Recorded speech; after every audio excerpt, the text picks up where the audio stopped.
Hi guys, today we're going to be talking about what is the difference between photographs and snapshots.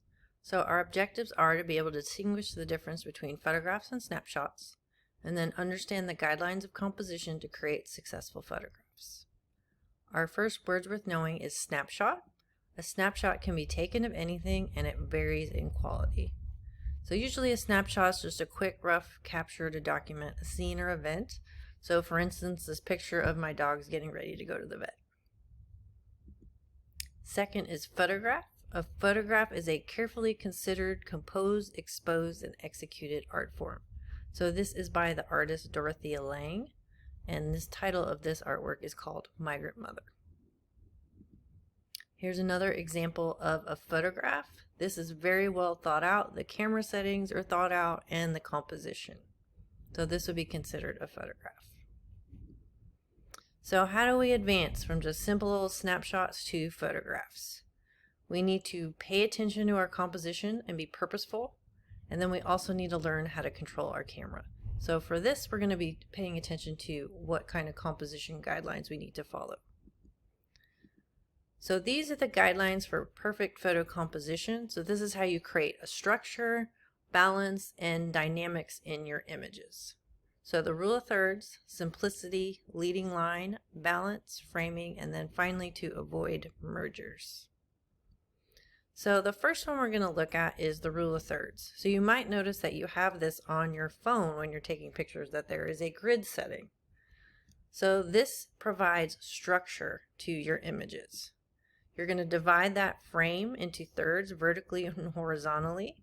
And then you're going to place your main subject along those intersections. When you place your subject at the bottom or the top, that is called weighting. And I'll show you some examples. So looking at this picture by Annie Leibovitz, the main subject is placed where the lines intersect. So we're looking at this. She did a whole series of Disney-inspired works. And then Cinderella, I believe that's Scarlett Johansson, is off to the right, not just dead center. Then she's also looking this way, which creates this implied line. So this also creates a very dynamic type of composition. So when I keep saying weighting, this would be something that would be considered top weighted because your horizon line is at the top. The one on the right would be considered bottom weighted because your horizon line is at the bottom. You don't want to put it right in the middle because then it's going to cut your photograph into two pieces. So usually you want to have it top or bottom if you have the horizon in your photo. Our second one is simplicity. So filling the frame. This provides structure. It gives you shape and balance in your work.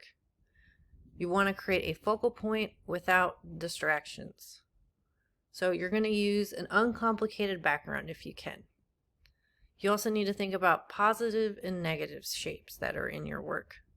So the space that surrounds your subject should complement your subject, and that would be considered the negative space. The subject itself is the positive space. So you need to balance that out. So how you treat this negative space around your subject is one of the main differences between photographs and snapshots. A lot of people take photographs way too far away and there's too much going on in there. So this is a really good way to advance your work.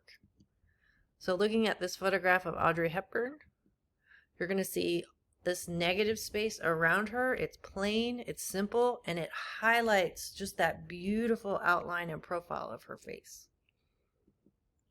And then if you have too much dead space, though, the opposite, then it does nothing for the composition and it's considered dead space. So you have to have a balance between enough space and too much space. So here are a couple more examples. These are some really nice photographs by Lois Greenfield.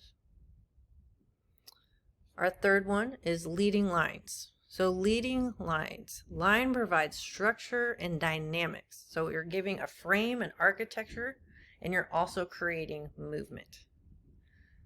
So it provides a way into the photo, so your eye naturally just follows that line. It's like an arrow. And it can be real or implied, like that photograph I showed you of Cinderella looking, because your eye's naturally going to go where someone's looking or where something is pointing. So you want to think about having diagonals in your work because they're dynamic. You also can think about having S-curves. S-curves are really graceful and a common line that's used in artwork. So some good examples of diagonals. So that diagonal, boom, points right to that subject at the bottom. Then another example, that diagonal of that structure goes all the way down to the end, so it's pointing without pointing. So curved lines, this one on the left is by Ansel Adams, so that curving of the river. And then the one on the right is by Edward Weston, that lettuce. It's just so graceful and nice that the lines, the way he lit it, it just makes your eye follow it. Also, very plain background. So we're not just using these in isolation. All these guidelines kind of go together and overlap. And then one more. So balance. So balance is an equal relationship between two or more things. This one's kind of probably the more complicated one. So you want to arrange the shapes, the colors, light and dark, so it complements one another. So just think about balancing act. Equal visual weight. So it can be asymmetrical, it could be symmetrical, it could be radial. When we're talking about photography, I like to think about arranging things in geometric shapes, specifically triangles. If you have things in a triangle, it adds movement, it adds dynamics, and it keeps your eye going around the composition. So I like to use a triangular composition. So for instance, this Irving Penn photograph, he specifically did this type of composition, so your eye would follow that triangle. You can also use this if you're setting up a group of people, which we'll talk about later. Another one, also using simplicity, but just the way her eye, this is implied line, her eye's going down, the dress fills the bottom of that frame, goes back up. So this would be a triangular composition. Then this one, same thing, up, around, down, like this. And then again, all these guidelines overlap. Couple more, same thing. Framing. So framing is kind of what it sounds like. It also adds structure, dynamics to your photo. So you want to frame your center of interest, the objects in the foreground, so something in the front. So you're creating a natural frame with something. So your eye's naturally going to move into the photograph from one object to another. So you're adding this kind of depth. So you see in this photograph, I'm looking through, I can see this sense of depth with the tree here and then the bridge out into the distance. So another example, I love doing framing with portraits. So this one on the left, that she's framed by that chair. The one on the right, this is by Clark Little. So he did a lot of wave photography, really neat stuff, and he's framing that landscape with the palm trees in the background with the wave. Some more examples. And last but not least, and then we'll be done, is avoiding mergers. So mergers are things that you shouldn't do, things that interfere with the subject. So right now this thing's growing out of this cat's head. So it can also be you're cropping people's legs or heads or feet off without purpose. So it just creates distractions. So for example, right here, that looks like he has a giant foot. You need to move your subject around so it's not interfering. Again, you don't want horizons like touching because it creates a tension right here. So if you have any kind of lines or things on your subject, you want to make sure, try to not have them interact. And then you can do this for fun as well, but you want to make sure if you're doing this, it's on purpose.